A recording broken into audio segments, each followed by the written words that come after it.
Pag hindi mo alam ang sagot sa board exam, letter D. Di ko alam. Ano ang ibig sabihin ng salitang mama? Mama. Ha? Ano ang ibig sabihin ng mama? Babae. Isang babae. Isang babae. Ano pa? Isang lalaki. Tuwan niyo ba ang kwento? Wala. Directly to our stomach. This one. It looks like this. Oh, that's a gold. Ha? That's a gold inside the body. Yeah, inside the body. The food will go into the body. Yeah. Through our esophagus, then go to our stomach. Yeah. Yeah. Sabihin daw natin, pamilya. Pamilya. Again? Pamilya. Again? Bata pa ako, ma'am. Baby pa ako.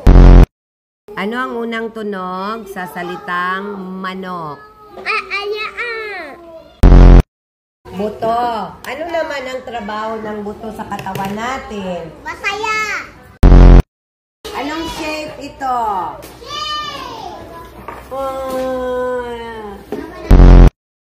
Maglakad magdahan-dahan na para hindi tayo dapa. Okay? Ama, pwede magrampa. Unsa? Rampa daw. Bahala ka kung gusto ni mo murampa ka. Let's go.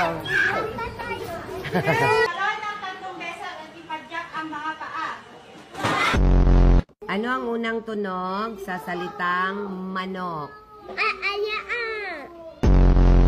Ano naman ang trabaho ng buto sa katawan natin? Masaya.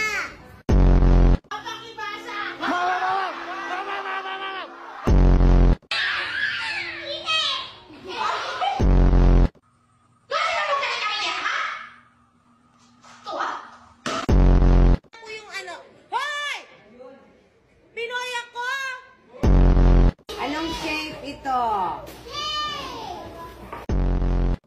Chocolate. Chocolate hills. Ano to? Chocolate cakes. Ma'am, pwede niya kainin? Maglakad magdahan-dahan na para hindi tayo dapa. Okay? Ama, pwede magrampa. Unsa? Rampa daw. Bahala ka kung gusto ni mo murampa ka. Let's go. Anong ibon ang hindi nakakalipad?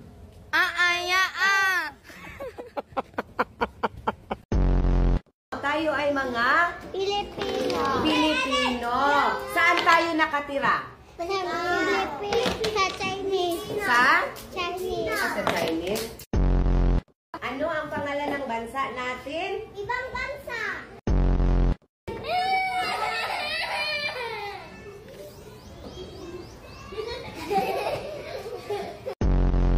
Anong shape ito?